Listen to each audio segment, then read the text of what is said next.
Persons of the Year, and we don't have any Dumbest Bill in America or Go Woke or Go Broke. That's because the whole podcast is about woke persons of the year. This is Mark Fisher with Mark and the Millennials, and the Millennial joining me today is, of course, Christopher Hopkins, our assistant producer, who's on the other side of the camera.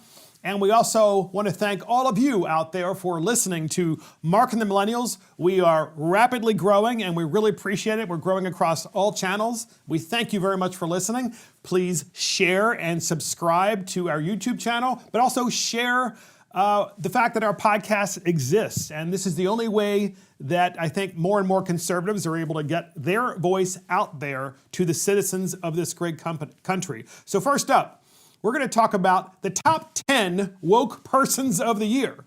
So yes, this podcast is called Woke Persons of the Year, but we are going to give you the top 10 woke persons of the year. And we're going to start from number 10 all the way down to number 1, which is going to be the most woke person. Why are we doing this? Well, because Time magazine chose as their person of the year, actually it was persons of the year, Joe Biden and Kamala Harris. Yes, that's Time magazine.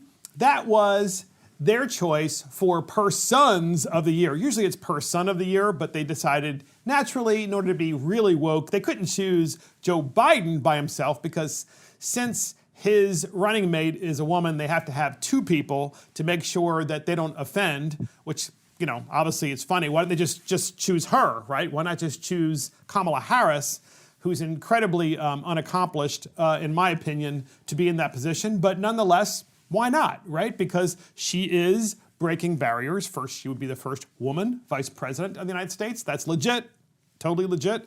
And she would also be the first black person who is vice president of the United States. Two things to talk about, right? I mean, they should. That's who should be Time's Person of the Year. Nonetheless, we have the top 10 woke persons of the year. And starting with number 10. You want to know who it is? It's George Orwell. Yes, the famous author of the book 1984. Why George Orwell? Because he literally predicted the future by writing 1984. Why? Because here we are in 2020 and we are living 1984, the novel by George Orwell. Because we might as well have a ministry of truth. You know who the ministry of truth is?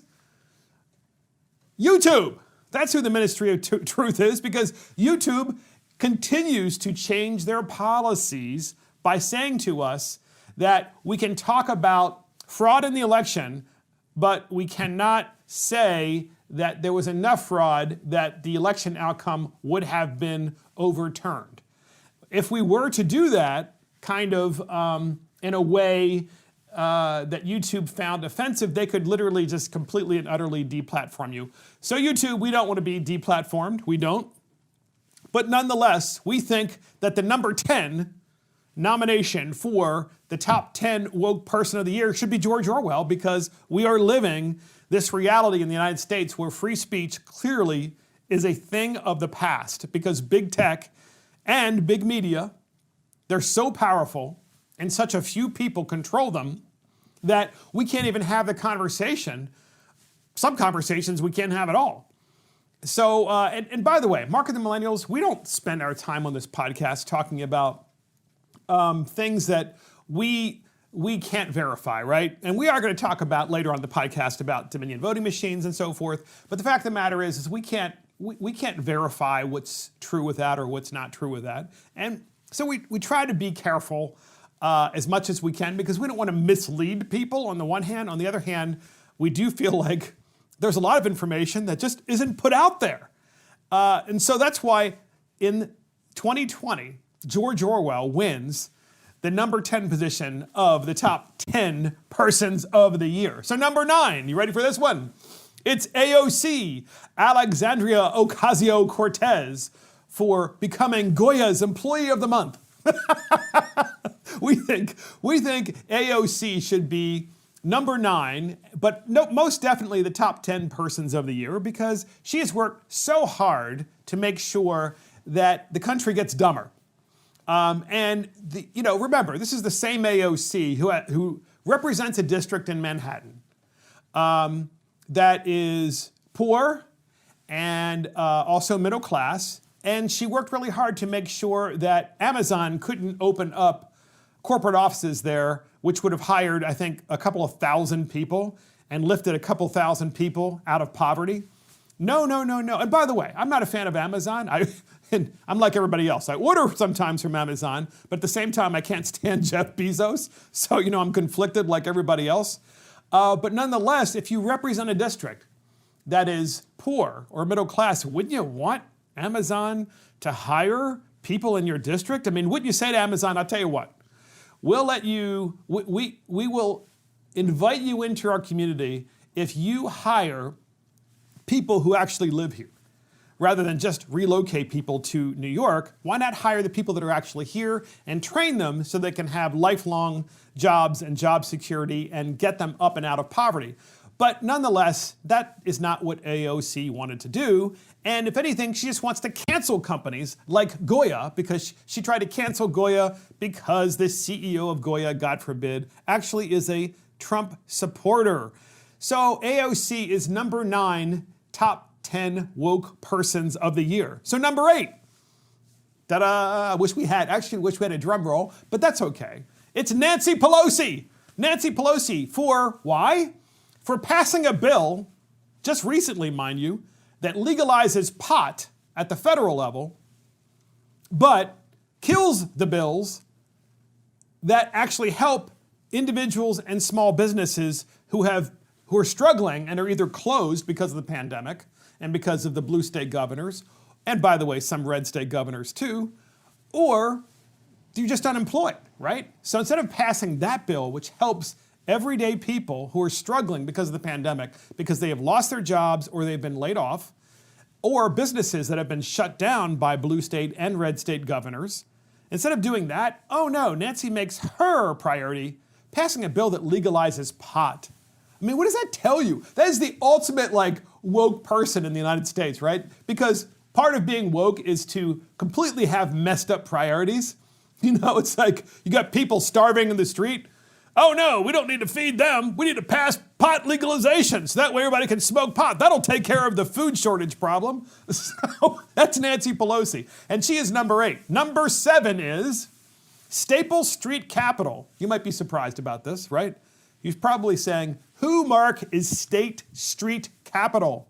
Well, State Street Capital is a company that is actually the arm of ownership of Dominion Voting Systems. So State Street Capital raises money from investors, and they buy things as investors, and they operate things as investors, companies that they operate. One such company that State Street Capital Partners operates is Dominion Voting Systems, which makes, you got it, Dominion voting machines. And what better group to be the woke person of the year than State Street Capital? Because for some reason, they have completely and utterly disappeared from the face of the earth. Like all of the principals at State Street, they've wiped clean off of the web all of their pictures and all of their bios. Isn't that interesting? Why would you do that, right? Here's the thing. If you're an investor, if you run a company, you should either be proud of your product, and if you're not proud of your product or proud of what you do, get out of the business and have someone else get in that business who can actually operate it properly.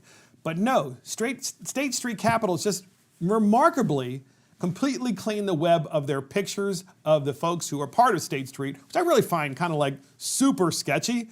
So, and you should too, by the way. No doubt. And I'm sure you've heard about this, but nonetheless, we have them as number 7 top 10 woke person of the year. Number 6 is C.H.O.P. What is C.H.O.P? You've forgotten already? C.H.O.P is the Capitol Hill Organized Protest, but it was formerly known as C.H.A.Z, which is the Capitol Hill Autonomy Zone.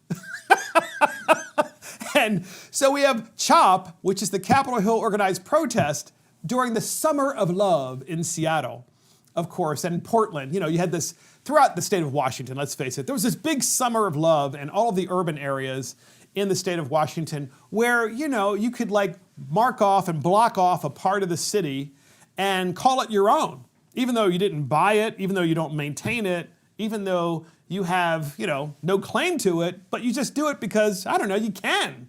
And because the mayors of the cities basically say, oh, we're going to have the police stand by. We're going to have them stand down, I guess is the term. Stand down, police. Don't go there and, open it back up. Let them operate that area. And of course, C.H.O.P realized pretty quickly that, they couldn't grow enough food and they couldn't police their own people. So they actually ended up having, I think, a murder and a couple of rapes as well in their zone because, they don't believe in policing. So you have warlords that got in control of C.H.O.P and the warlords ran it into the ground. Go figure. How did that happen, right? But nonetheless, C.H.O.P is number 6 for the top 10 woke person of the year. Next, number 5 is Antifa and BLM. Of course, Antifa and BLM. Why else? Who else would we have as number 5? Because they have mysteriously stopped rioting now that Joe Biden and Kamala Harris appear to be, I say appear to be, because the Electoral College is about to vote, right? It's about to vote. And when they vote, that is the president-elect and the vice president-elect. But nonetheless, that's about to happen. But C.H.O.P has mysteriously, Antifa and BLM have mysteriously stopped rioting. How is that the case? How is it that Antifa and BLM were rioting in all of America's major cities for the most part during this summer and the fall, breaking into businesses, stealing things randomly, hurting people, killing people, stabbing people, raping people, all of that stuff. This is the Antifa and BLM, mind you.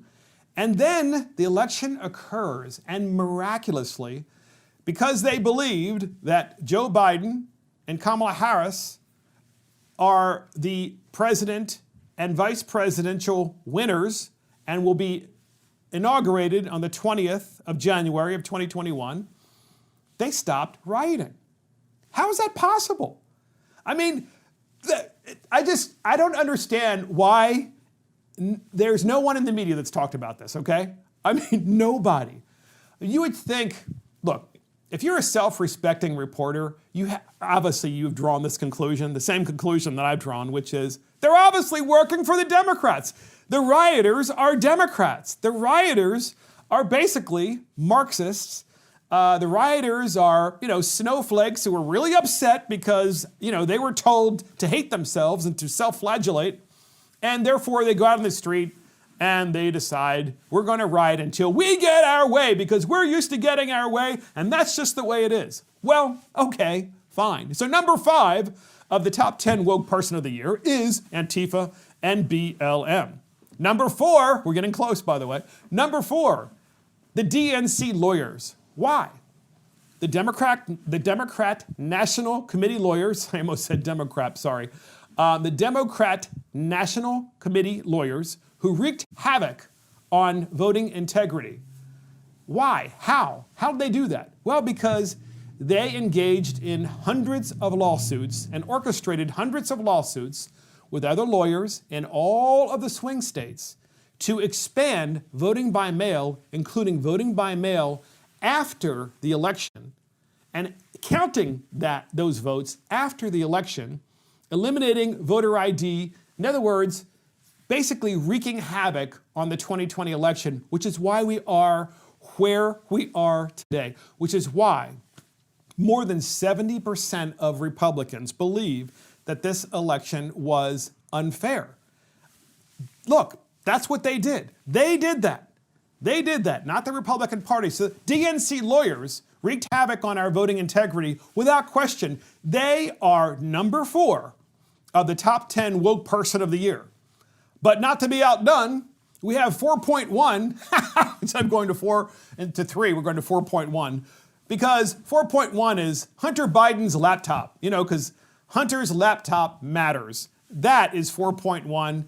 That doesn't even need an explanation, right? Because we actually have in writing, imagine this, right? You're charged, imagine if you are someone who's not connected to power and there's an allegation against you and there's no proof of the allegation, but nonetheless, you are brought in for questioning and you tell them, look, this isn't true. I didn't do this. There's no proof. It's not who I am. And then think about Hunter Biden, who has a laptop where everything is in writing, right? Except the difference is between Hunter and you is Hunter is actually connected to power, one of the most powerful families, political families in the United States. And so he doesn't even get questioned, right? It's in writing that he's a crook. It's in writing about all kinds of things that he did, some of which are involved, my understanding is, some of which involved human trafficking, although the proof of that has not been demonstrated yet. But certainly the proof of getting rich off of his daddy's connections, that's clearly there. He doesn't even get called in, right? It's not even talked about before the 2020 election. So Hunter Biden's laptop, which matters, of course, he's 4.1, top 10 woke person of the year. Number 3, and the drum roll starts. Number 3 is, of course, the media. The media, because they have engaged basically for the past 4 years of parroting whatever the Democrat Party tells them, right? I mean, whatever the Democrat Party says, it's Russia, Russia, Russia. That's what the media says. In fact, the media right before the election, and I'm sure you may remember this, right before the election, the media was even saying that Hunter Biden's laptop wasn't really his laptop.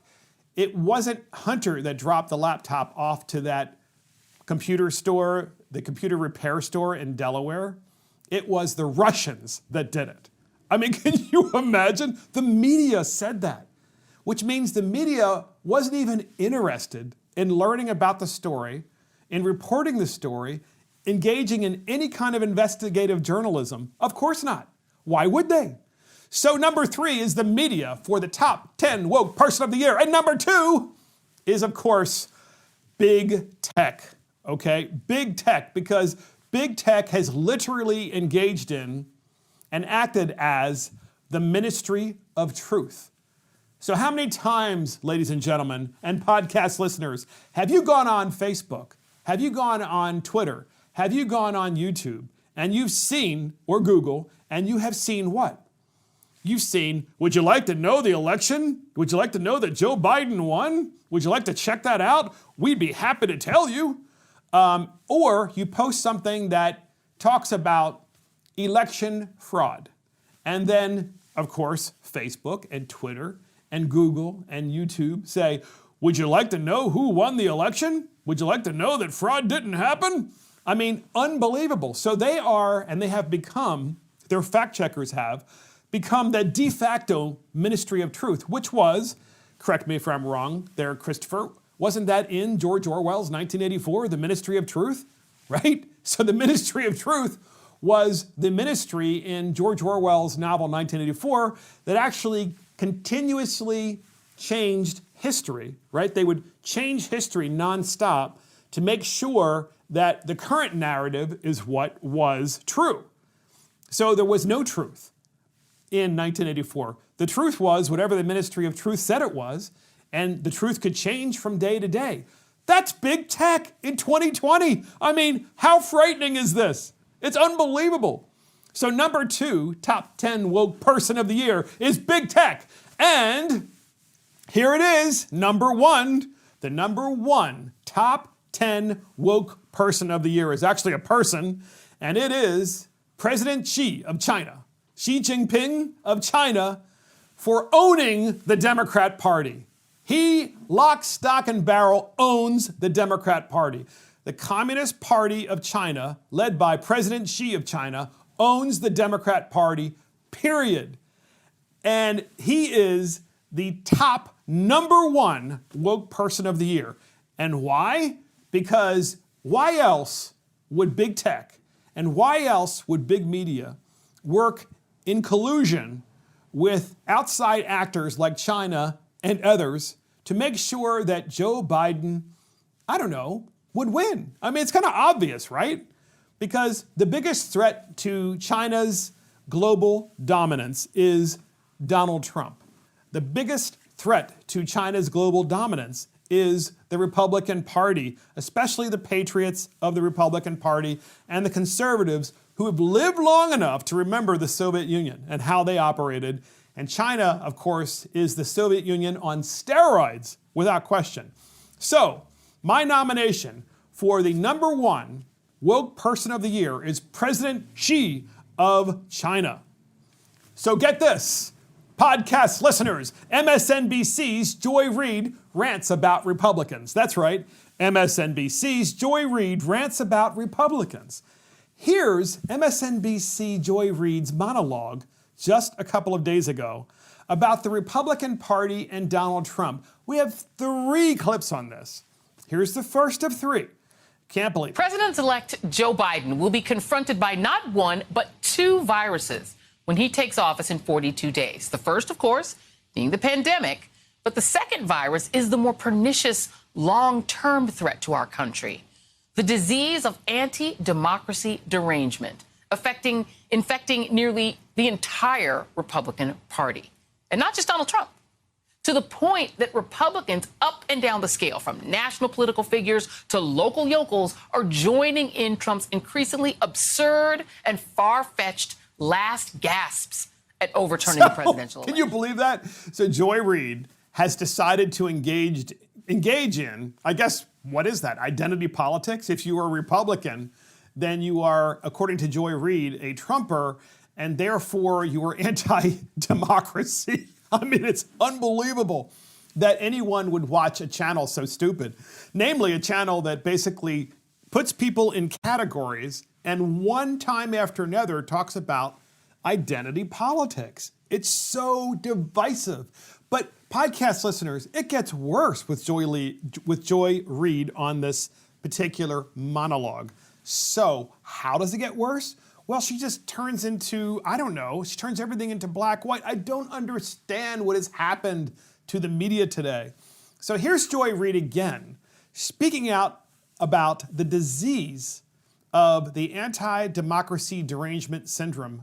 What? I mean, I don't know. You have to listen to this. Here's the clip. But this disease of anti-democracy derangement in Republicans is so virulent that even the 2 individuals who claim to represent or want to represent the people of Georgia, Senator David Perdue and the unelected Senator Kelly Loeffler, both sided with Texas, saying they fully support the lawsuit, even after Georgia's Republican Attorney General called it factually wrong. So that's why she did this monologue then, right? Because Joy Reid's monologue is really about the races in Georgia, namely the 2 Senate races that are up for grabs in Georgia, because Joy Reid doesn't want the Republicans to control the United States Senate.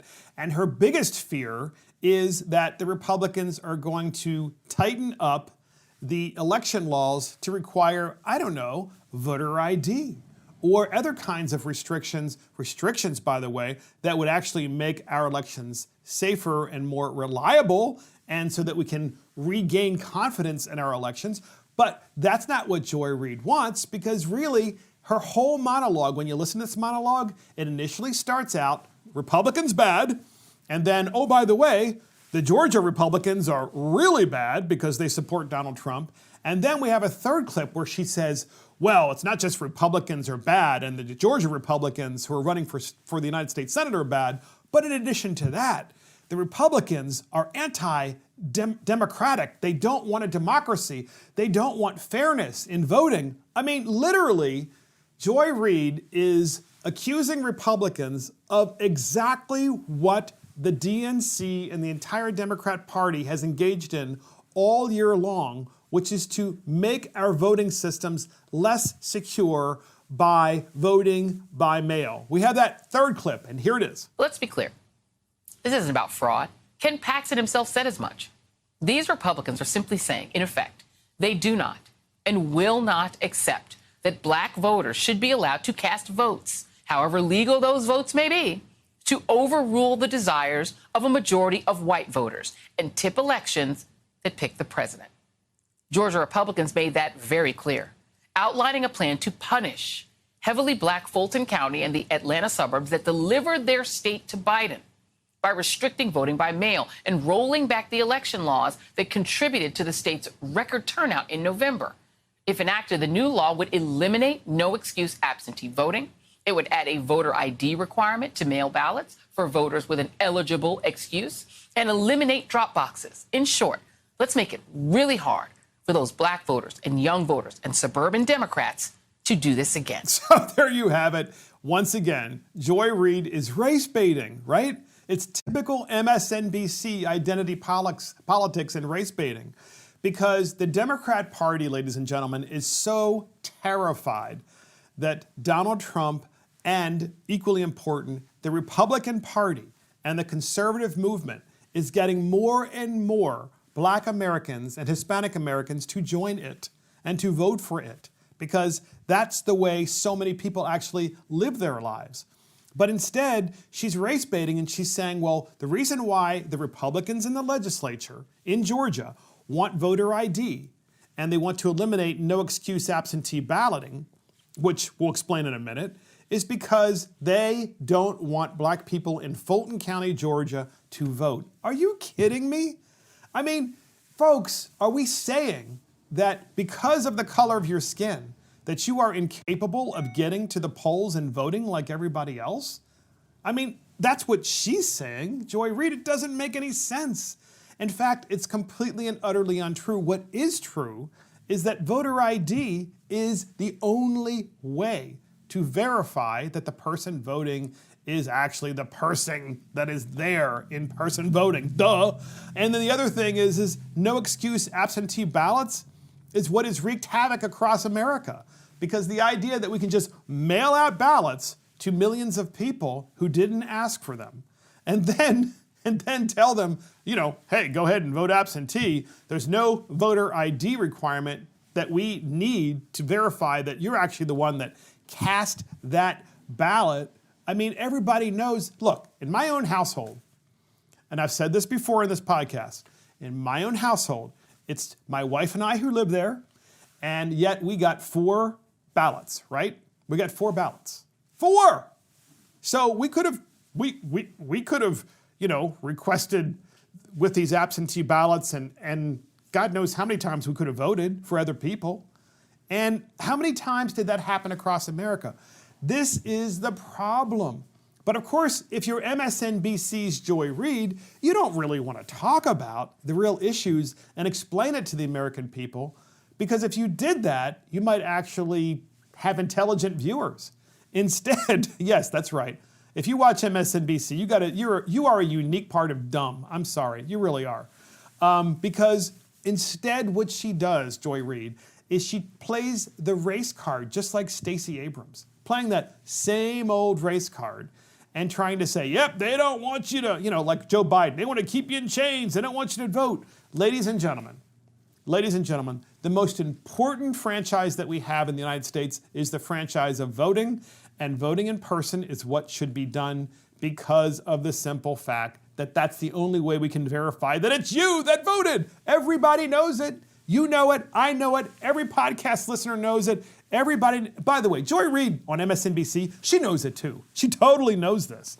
But she's trying to convince people, and she's drawing these lines of demarcation. And if you want to wonder why people are so, if you want to wonder why our country is so divided, if you ever wonder why our country has so many people that feel like we are living in a powder keg, it's because of the comments of MSNBC's Joy Reid and so many people on the left who are talking just like her, that are literally inciting, in my opinion, unrest.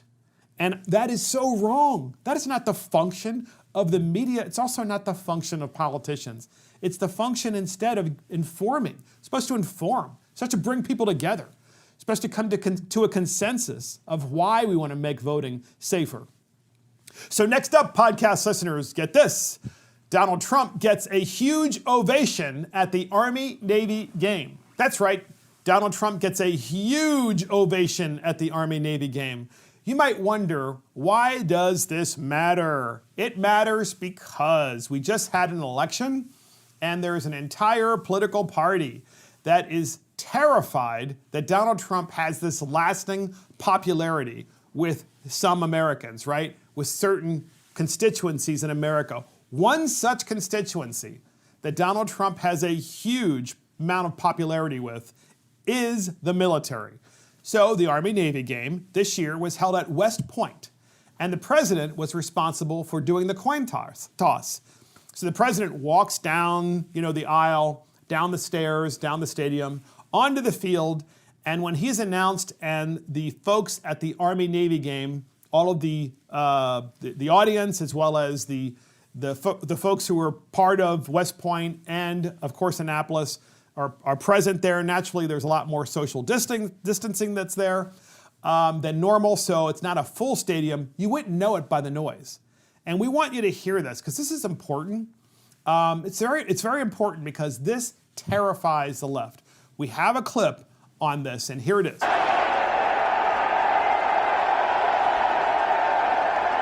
Here's Donald Trump walking down the stairs and onto the field.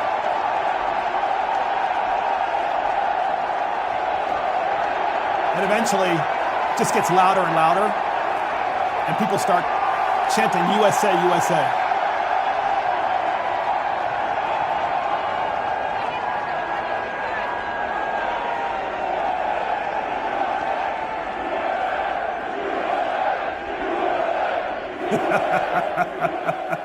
I gotta tell you something. If you want to see liberals and progressives triggered across America, this would trigger them, right? The idea that they would see members of the military actually proud of their country, proud of their commander-in-chief, and actually saying USA, USA, USA. Remember, the left, they hate our country, right? They hate our country. They think everything that is wrong with the world is the United States of America. And they want to fundamentally remove our constitutional republic and turn our country into basically a third world country. Why? I don't know, but they hate our country. And so when the left sees Donald Trump getting this massive ovation at the Army-Navy game this year, and the president walks on to the field, and by the way, the stadium's not even full because of the pandemic, and they are loudly cheering, just as loud as they can, and then they break into USA, USA, USA.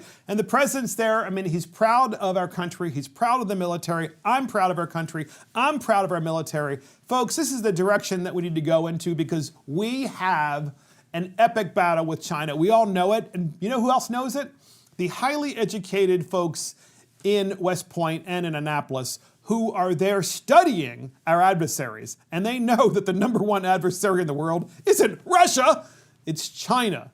And they know that this president is the first president in modern American history to actually recognize the sea change that we actually are running up against with China. And so you wouldn't know that, though, with CBS News, because we have to give you a second clip. Now, this clip is of CBS News having the headline, not that Donald Trump got a huge ovation at the Army-Navy game. Oh, no. That Donald Trump, while he was attending the Army-Navy game, he actually attacks Republicans. I mean, come on. That's the story? That's the story? Nonetheless, we had that clip, and here it is. President Trump is praising the vaccine as a, quote, medical miracle. He also spent much of the day tweeting his grievances and attacking Republicans, in addition to attending the Army-Navy football game. Here's CBS's Chip Reed. On his way out of town today, President Trump said thank you to his supporters by flying directly over a crowd protesting the outcome of the presidential election. The president's destination, West Point, where he did the coin toss and at times wore a mask while watching the first Army-Navy game played there since 1943. So, did you hear for 1 minute? CBS News, of course, the ultimate in crooked media. Did you hear for 1 minute them talking about the huge ovation that Donald Trump got? Oh, no. No, no, no.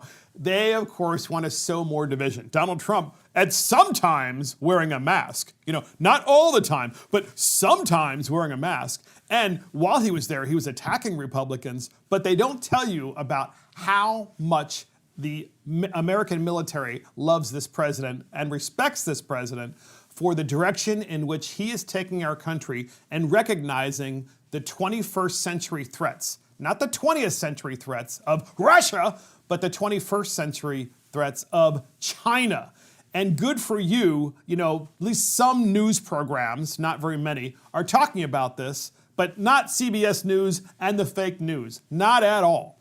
So that is, Trump gets huge ovation at Army-Navy game. So next up, we have General Flynn criticizes the broken intelligence system. That's right, General Flynn criticizes the broken intelligence system.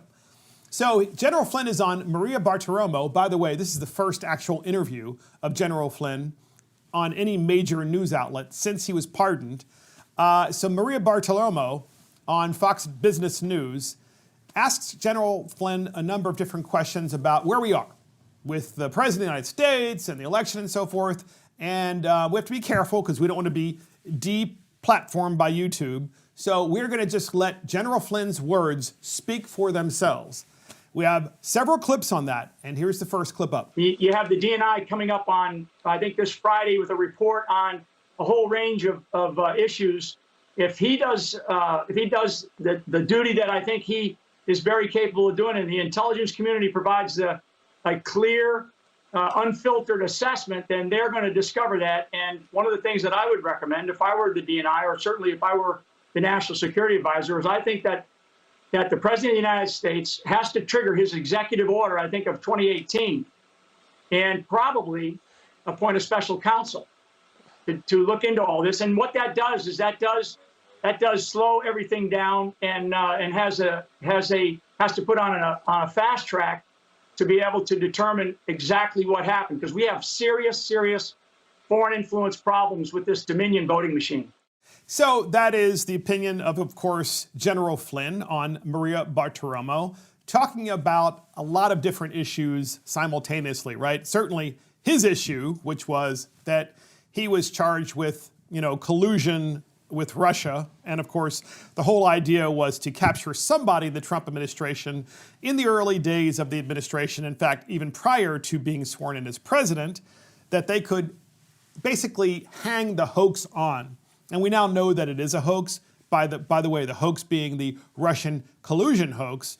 So here's Maria Bartiromo talking about, well, what proof do you have about the Dominion machines? Once again, I'm not going to in any way characterize anything about these machines because I've said before, I don't know anything about these Dominion machines. I don't know how they work.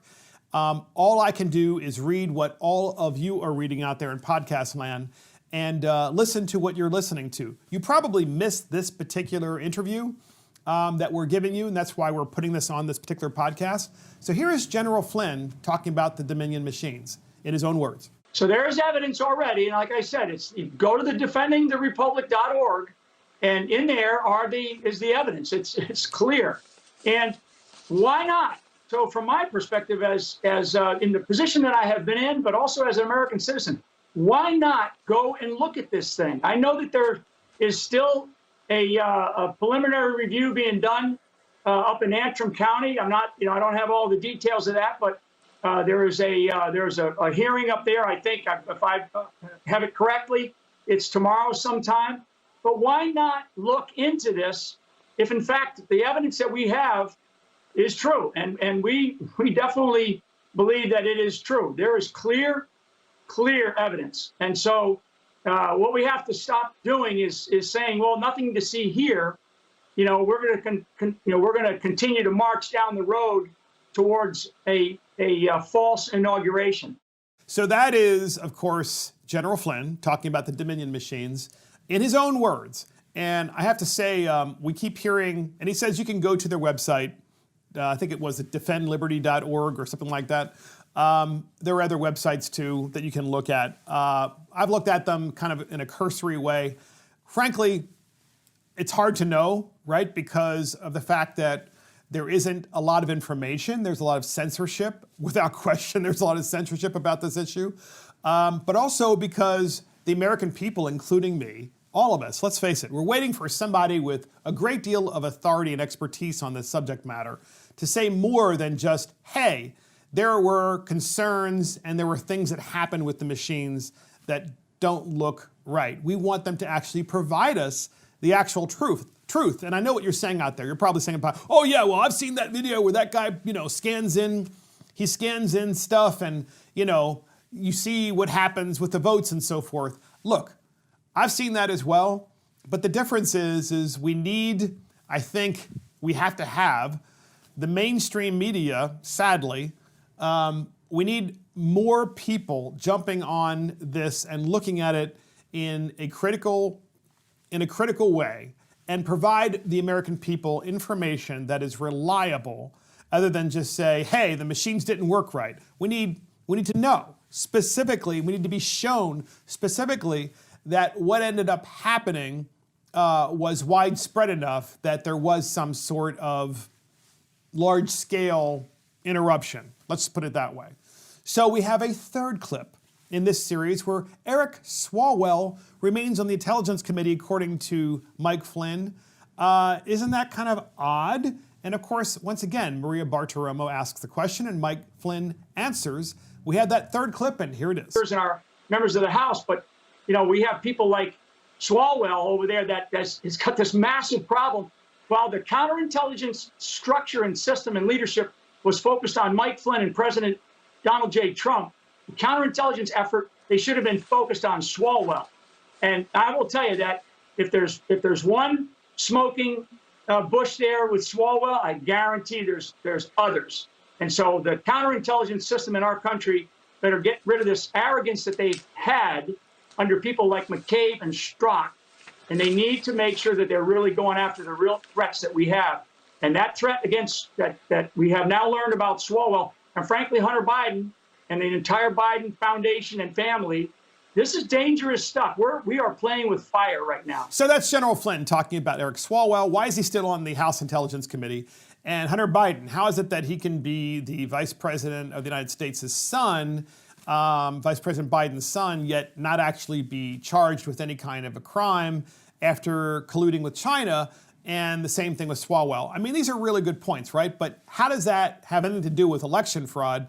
Well, Flynn kind of intimates that they are all interrelated with our intelligence community. This is kind of interesting, right? Because this is what I know you were all thinking out there in podcast land, and I have been thinking the same thing because we want proof, though, okay? So I know what you're going to say, oh, I've seen the proof. No, come on, we haven't seen the proof. What we've seen are snippets from various online media, and those snippets have been helpful in describing that our country has a problem in the intelligence community, and maybe there is massive,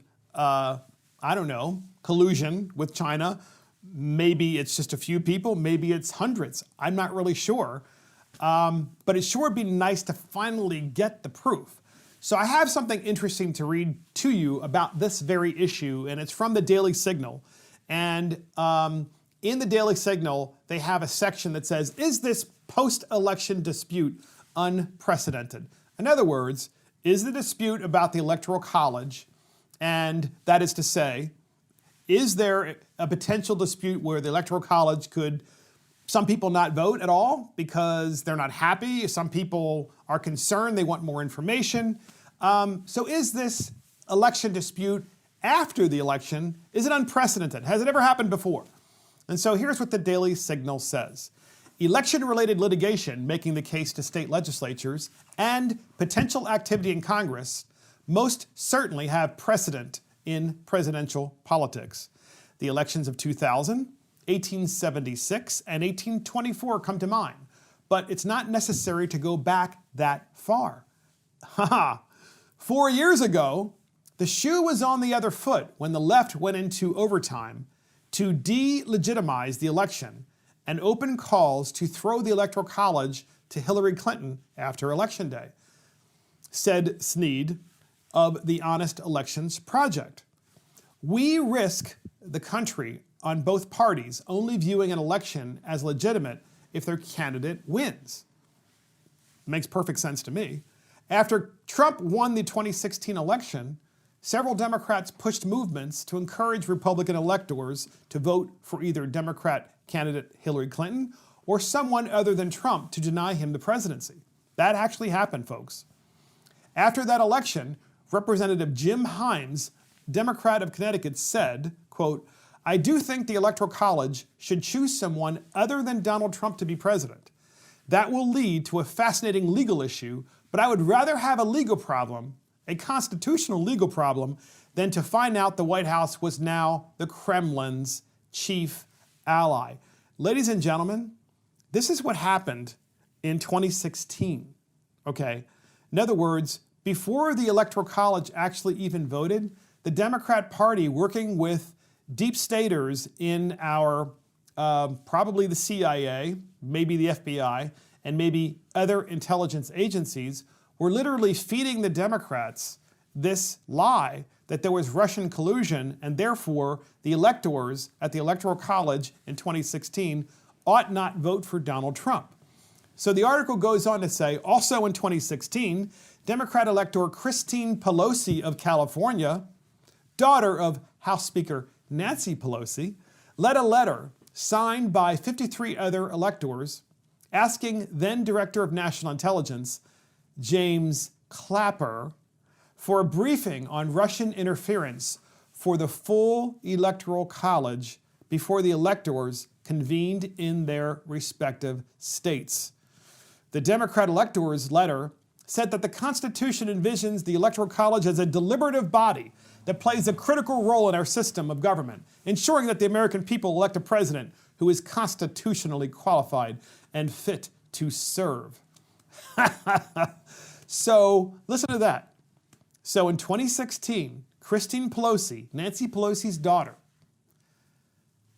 said and had other electors, 53 of them, sign a letter asking the then Director of National Intelligence, James Clapper, the ultimate deep stater, to give a briefing about Russian interference in the 2016 election to the entire Electoral College before they voted, so that those electors would not vote for Donald Trump. In other words, trying to use the deep state to completely and utterly undermine and overturn a legitimate election.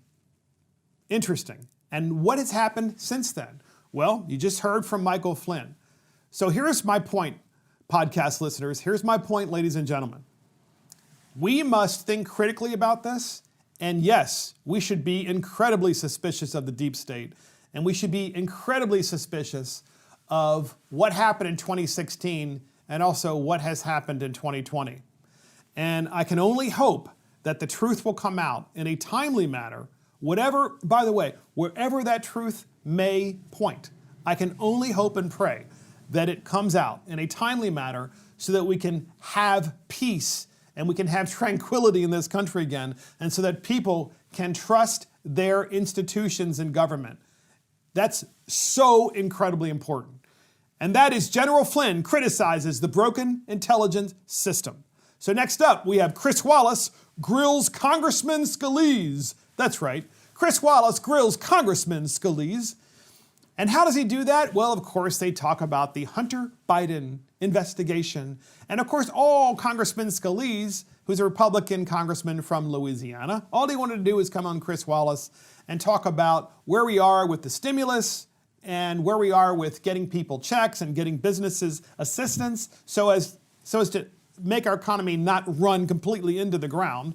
That's really the issue, right? That is the most important issue, this particular point in time in American history, is getting our economy moving again. So Chris Wallace, he talks about Hunter Biden and a bunch of other things too. Naturally, he talks about voter fraud. We have the first of two clips, and here it is. But for now, I think if you just discount the fact that millions of people wonder why is it that in some states, Florida, Texas, large states, they had the results by 10 o'clock that night. And then in other states, it was days and weeks. And during those days and weeks, you saw massive vote swings that just seed a lot of distrust. That's got to get resolved. We've got to start getting back to the point where we can resolve our elections on the night.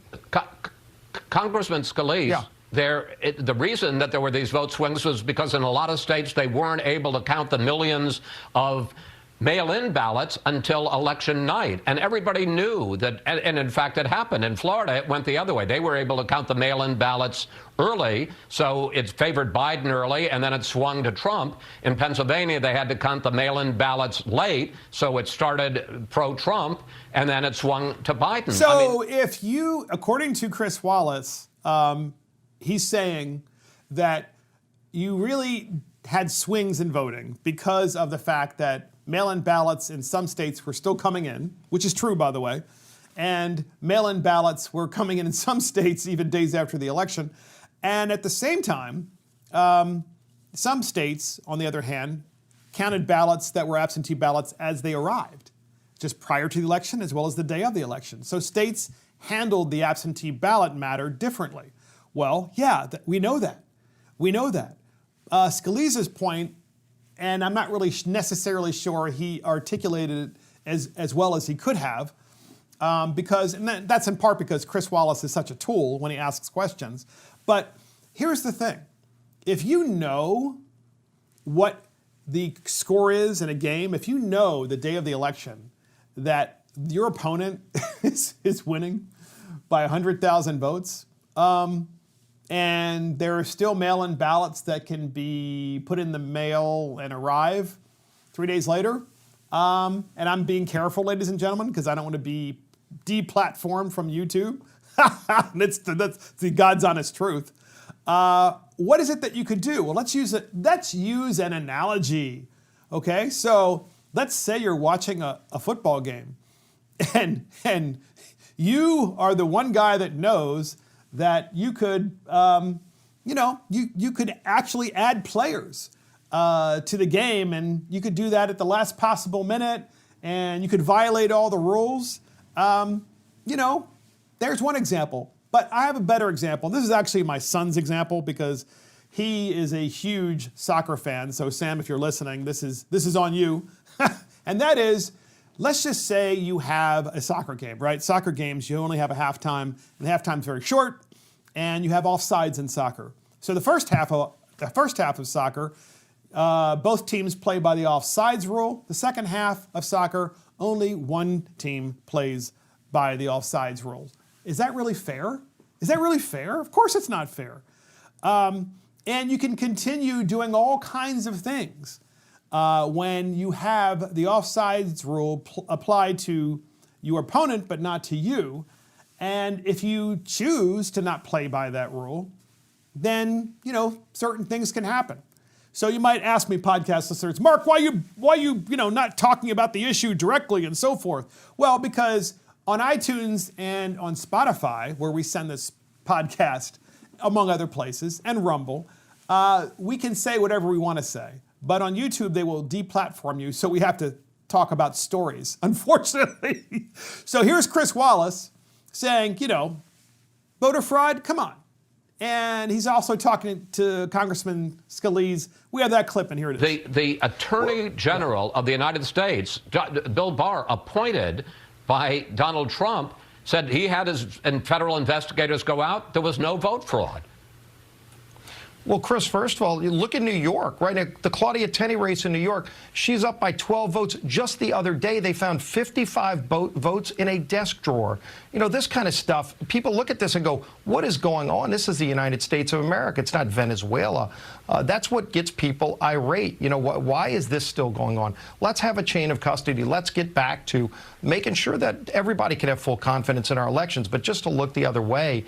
So to be fair, Chris Wallace did have, I think, Claudia Tenney on his show, I believe, last week. But the fact of the matter is that Claudia Tenney, who is running for Congress in New York, her race still hasn't been called because the massive mail-in balloting that occurred, somehow they miraculously in New York State keep finding ballots.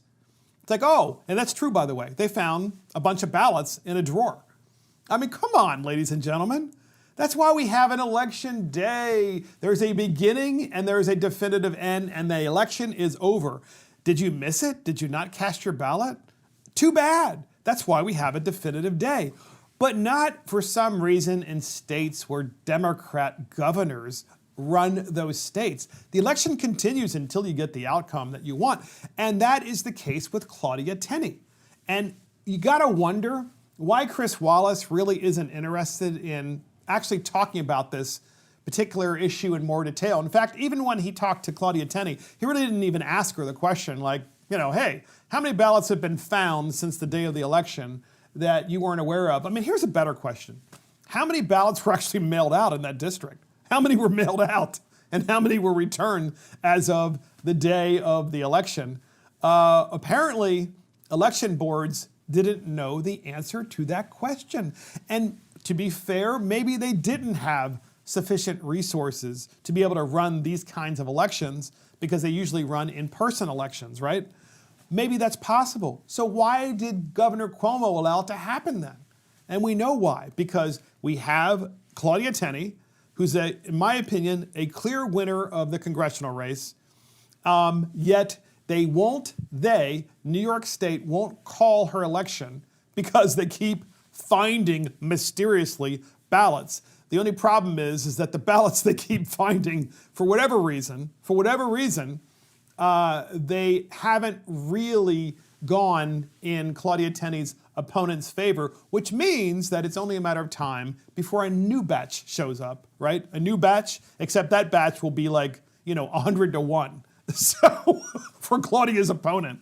And that is Chris Wallace, Grills, Congressman Scalise. And that's it for Mark and the Millennials. This is Mark Fisher. Thank you to Christopher Hopkins, our assistant producer. Check us out on iTunes, Spotify, YouTube, Facebook, Twitter, Parler, Rumble, and our website. See you next time.